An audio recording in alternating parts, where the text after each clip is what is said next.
हाँ सर, झुंझुनू है आज, क्या मुख्य रूप से क्या कार्यक्रम रहेगा, कैसे आना?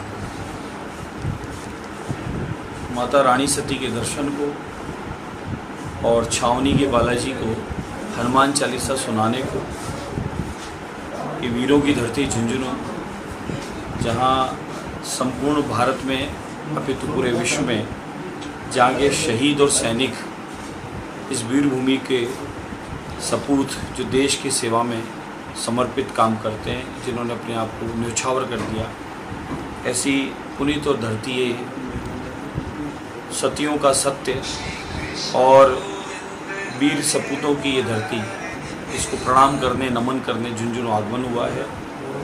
और आज यहाँ गोस्वामी तुलसीदास जी के जन्मोत्सव से पूर्व संध्या पर छावनी के बालाजी को एक सामूहिक हनुमान चालीसा का महापाठ सुनाने का आयोजन है।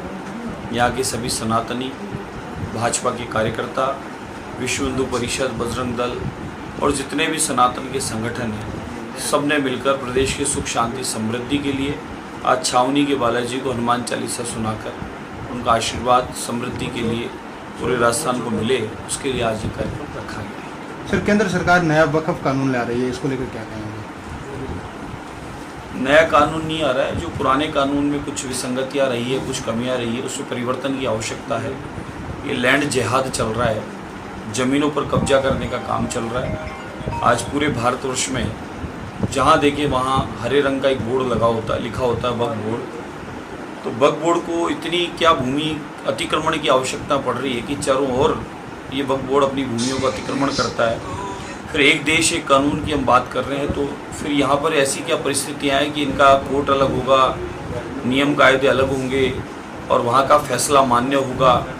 और ऐसा क्या कानून बना दिया कांग्रेस ने कि किसी की भी ज़मीन हो उसको नोटिस नहीं दिया जाता, वक्फ बोर्ड अपना बोर्ड लगा के कब्जा कर लेता है। वो राजस्व की हो और या फिर निगम की हो, जेडीए की हो, पालिका की हो, किसी भी डिपार्टमेंट का वो भूमि बोल रहा हो, किसी व्यक्ति विशेष का स्वयं का हो, और ये बोर्ड लगा दे तो कहते हैं हमारी हो गई। तो इसमें परिवर्तन होने की आवश्यकता है, समय अनुरूप परिवर्तन परंपरा है। तो अगर कुछ कमियां कांग्रेस की तरफ से रही है तो उसे परिवर्तन होना ही चाहिए। हम सबको पता है कि देश का बंटवारा किस विषय पर हुआ था, जिसको जो जिधर जाना था उसने तय कर लिया था। फिर उसके बाद भी कांग्रेस ने लेकिन ऐसी स्थितियाँ परिस्थितियाँ उत्पन्न कर दी कि आज देश में सनातनी हिंदू अपने आराध्य, अपने देवी देवताओं के मंदिर के लिए भी उसे कोर्ट जाना पड़ता है। और इसी देश में वक्फ बोर्ड के नाम पे ज़मीनों का गोरख धंधा चल रहा है। मेरी स्वयं की विधानसभा हवामहल में मैंने अनगिनत मामले निकाले हैं। कब्रिस्तान, वक्फ बोर्ड और मदरसों के नाम पर ज़मीनें कब्जा ली गई है और उन ज़मीनों में जो पुराने समय से रहते आ रहे थे लोग, उनको वहाँ से निकाल दिया गया है।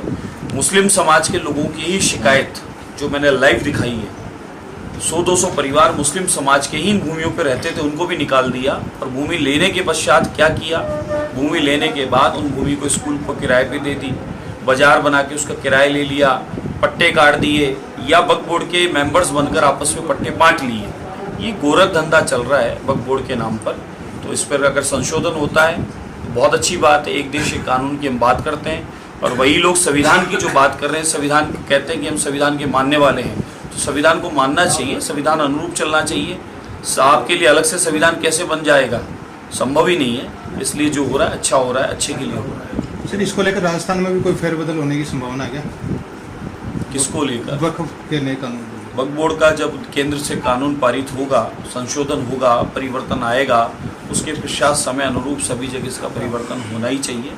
अभी तो इससे पारित होने दीजिए, उसके बाद की बातें हैं। सर, जयपुर शहर में जिस तरह से मस्जिदें और दरगाहों की संख्या बढ़ रही है, क्या इसका सर्वे जरूरी मानते हैं क्या आप?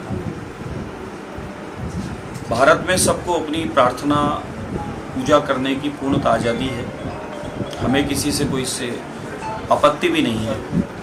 लेकिन इस नाम पर कहीं कब्जा किए जा रहे हैं, रोडों पर, डिवाइडर पर, फुटपाथ पर, और अतिक्रमण करके इस प्रकार के स्थल बनाए जा रहे हैं, तो उनकी जांच होनी चाहिए। और अवैध रूप से कब्जा किए जा रहे हैं तो हटानी भी चाहिए।